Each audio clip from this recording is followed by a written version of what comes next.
Hey guys, Reece here from the Reece Mander Fitness gym in Canary Wharf with a 100% success rate. Today, we're going to be talking about 7 ways to increase your workout effectiveness. Number 1, we use peripheral heart action training. So a lot of times I see people going to the gym and they're doing a chest workout, or they're doing shoulders, or they're just working out arms, or they're just working out legs, and they do focused body part training. That's the slowest way to get results. So I want to show you a new way. And this peripheral heart action training means you work the lower body and then you work the upper body. And you go back to working the lower body and you switch between lower and upper throughout your workout. That makes sure your heart rate is still high, which improves the lactic acid buildup, which means you get more growth hormone and more fat loss. So that's definitely the quickest way for you to burn more calories, build more muscle mass inside your workout. That's peripheral heart action.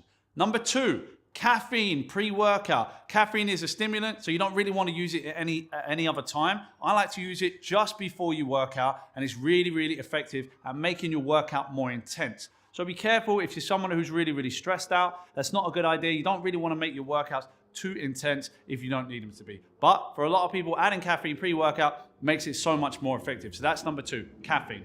Number 3, cardiovascular work after weight training. Now this is a topic that comes up all the time. People ask me this question a lot. What should I do first? Should I do weights first? Should I do cardio first? It's always a good idea to use your glucose or your stored glucose, your glycogen, using the weight training part of your workout, because then you can do the cardiovascular work and you can burn straight through fat. You don't want to use fat for fuel because you've used up too much energy doing your cardio. You won't burn as many calories in your weight training workout. And weights always burn more calories than cardiovascular work. So always, always, always weight training first, followed by your cardio. So that's number 3.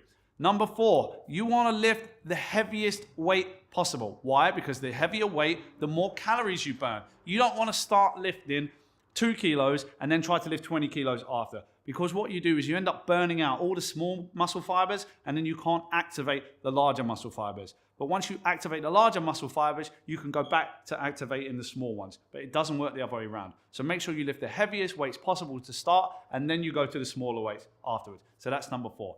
Number 5, use something called tempo. Now, a lot of people don't do this, and you'll see them in the gym. They're doing a bicep curl like this.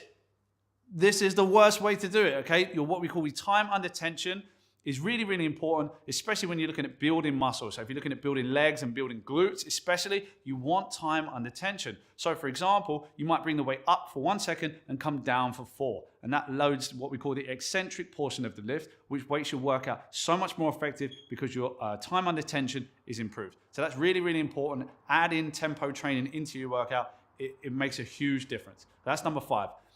Number 6, you want a plan and a structure when you go to work out. You don't want to walk into the gym and just wing it and try every different exercise because you'll go absolutely nowhere fast. So you want to have a plan, a structure in place where every week you know exactly what you're doing. Every time you step foot in the gym, you have a certain number of exercises that you're going to use, and that's what you do. You're not going to waste any time. You'll be in there about 45 minutes to an hour, and that means your workout is as effective as it can be, no time wasted. So you can go home and spend time with your kids and spend time with your friends and go out and eat and do all the fun things that you want to do instead of being in the gym for 2.5 hours.